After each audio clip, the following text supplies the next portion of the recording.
What happens when the rage of the people grows so strong that even the most powerful officials are no longer safe in public? In Nepal, that terrifying question just became reality. The Minister of Finance, Bishnu Prasad Podel, found himself surrounded by an angry mob, chased through the streets, stripped of his dignity, and forced to flee toward the river in a desperate attempt to escape. This is not just about one man.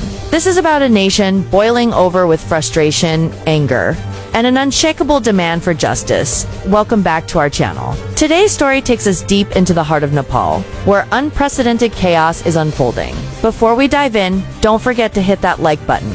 Leave your thoughts in the comments, share this video with others who need to know, and of course, subscribe to stay updated on the most pressing global events. What we are about to cover is not just news, it is history in the making. The scenes that emerged from the streets of Nepal are both shocking and symbolic. Crowds of furious demonstrators targeted Bishnu Prasad Podel, the finance minister, as he attempted to move through the city. What started as chants and slogans quickly escalated into physical confrontation. Protesters closed in, pushing him back, striking him, and showing no fear of the authority he once represented. In a matter of minutes, the situation spiraled into chaos. Witnesses reported that the minister was cornered, his security detail overwhelmed, and the sheer force of the mob left him exposed. It was not just an attack on a politician, it was a direct expression of the deep resentment that has been building among the people of Nepal. Every strike, every shout was loaded with anger at corruption, inequality, and a government they feel has failed them. The symbolism cannot be ignored. To see a figure as high-ranking as the Minister of Finance physically pursued by the public sends a clear message. The traditional barriers of power no longer hold. The people are not only angry, they are unafraid. And in that fearlessness lies both power and danger. This moment will be remembered not only for the violence it displayed, but also for the raw, unfiltered signal it sent to every politician in Nepal. The days of impunity, where leaders could act without consequence, may be coming to an end. One of the most disturbing details reported from the scene is that the minister's clothes were forcibly stripped from him. To many, this act may appear cruel and humiliating. But to the protesters, it symbolized stripping away the illusions of power. It was their way of saying, "You are no different from us. You have no shield left." This brutal gesture highlights just how far the people's anger has gone. They no longer see leaders as untouchable. They see them as individuals who must answer for their decisions. The act of stripping clothes in the middle of a furious crowd was a deeply symbolic rejection of the hierarchy that separates ruler from citizen. And yet, this act also reveals a dangerous slide into mob justice. Once dignity is removed, violence often follows. This was not simply about political demands. Anymore, it became about humiliation, fear, and vengeance. It marks a line being crossed, one that will have serious consequences for how the government and the people confront each other in the future. For Bishnu Prasad Podel, the humiliation is permanent. For the public, the memory of that moment will fuel their sense of empowerment. But for the nation, the cost could be instability on a level not seen in years. According to multiple reports, the finance minister's chaotic flight ended near the river. Pursued relentlessly by demonstrators, he was seen sprinting away from the mob, desperately seeking safety. The river, often a place of peace and reflection, became a last resort for survival. This escape highlights the scale of the breakdown in authority. When a sitting minister is forced to run into the open, without security or state protection, it shows the weakness of government control in the face of popular anger. What should have been unthinkable is now reality. Leaders themselves are no longer secure on their own streets. The desperation of this moment is also telling. Leaders who once commanded authority now find themselves running from ordinary citizens. The balance of power has tilted, if only temporarily, and the imagery of a minister running into a river will remain etched in Nepal's political history. But even as the minister escaped, the anger did not subside. For the people, this was only one moment in a much larger struggle. They were not chasing one man, they were chasing what he represents. A system they view as corrupt, oppressive, and unresponsive to their needs. At the heart of this chaos lies the people's fury over the government's decision to block social media. For many in Nepal, especially the younger generation, social media is not just a platform for entertainment, it is a lifeline. It is where they share ideas, organize, and amplify their voices. To silence it is to silence them. The government's move to block these platforms was interpreted not as a temporary security measure, but as a direct attack on democracy itself. Protesters saw it as proof that their leaders feared transparency and criticism. The ban became the spark that lit a fire already smoldering under years of economic struggle, joblessness, and corruption.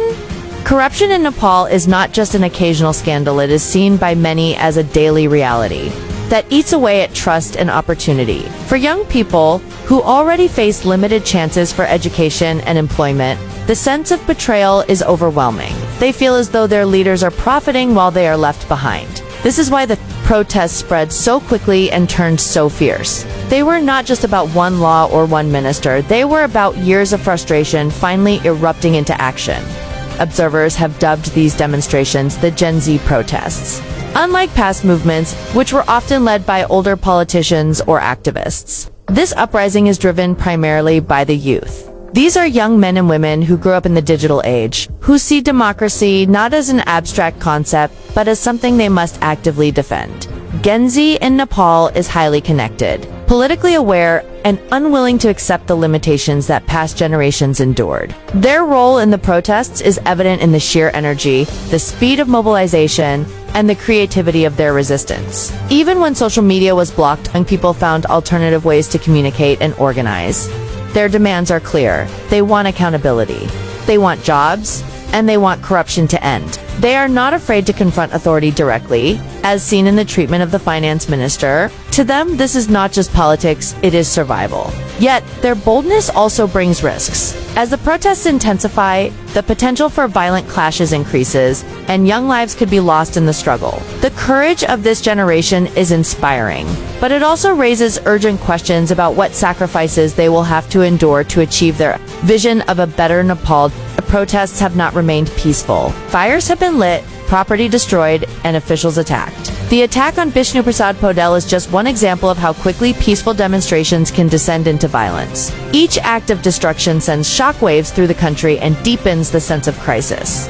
For many, the violence is a tragic but inevitable outcome of years of government neglect. When peaceful avenues for expression are blocked, such as banning social media, people turn to more drastic measures. Violence becomes not just an act of rebellion, but a desperate cry to be heard.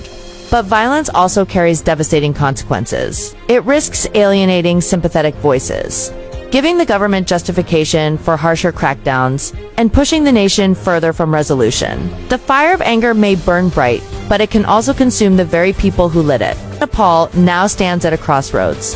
Will this movement bring about meaningful change, or will it spiral into chaos that weakens the country further? The answer depends on how both the people and the government choose to act in the coming days.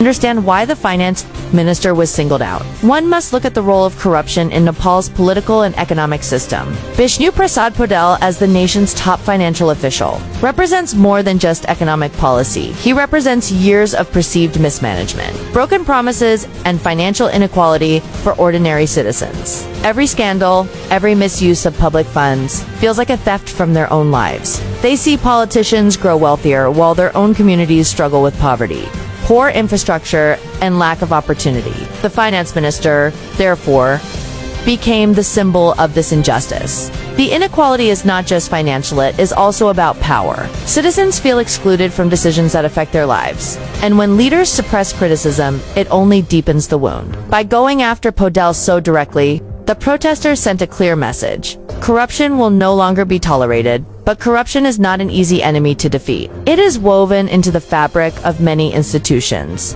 and rooting it out will require more than protests. It will require systemic reform, accountability, and a cultural shift toward transparency and fairness. Nepal is not just experiencing political protests, it is facing a national crisis. The attack on Bishnu Prasad Podel is a symptom of something much larger. The collapse of trust between the people and their government. Without trust, no government can survive. The fear now is that Nepal may descend further into instability, with leaders being chased from the streets, institutions under attack, and the public demanding more than the state can provide. The situation grows more volatile each day. If solutions are not found, the risk of Nepal sliding into prolonged unrest or even state failure becomes real. At the same time, they are willing to fight, sometimes literally, for their rights. This resilience offers hope that out of the chaos, a new, more accountable Nepal could emerge. But that future is not guaranteed. It will depend on whether leaders listen, whether reforms are made, and whether violence can be curbed before it destroys what remains of the nation's fragile stability. What we are witnessing in Nepal is not just a political crisis, it is a human story of anger, dignity, humiliation, and the desperate fight for a better future. The image of Finance Minister Bishnu Prasad Podel being chased, stripped, and fleeing into the river will haunt Nepal for years to come. But it will also stand as a reminder of what happens when governments ignore the voices of their people for too long. The question now is not whether change will commit, is what kind of change it will be. Will Nepal emerge stronger, with new leadership and renewed trust? Or will it collapse deeper into chaos? That answer lies in the days ahead. And it will be written not only by politicians, but by the people themselves. Thank you for watching. If you found this video informative, please like, comment, share, and subscribe to our channel. Together, let's keep shining a light on the stories that matter. And let's continue to demand accountability, justice, and dignity for people everywhere.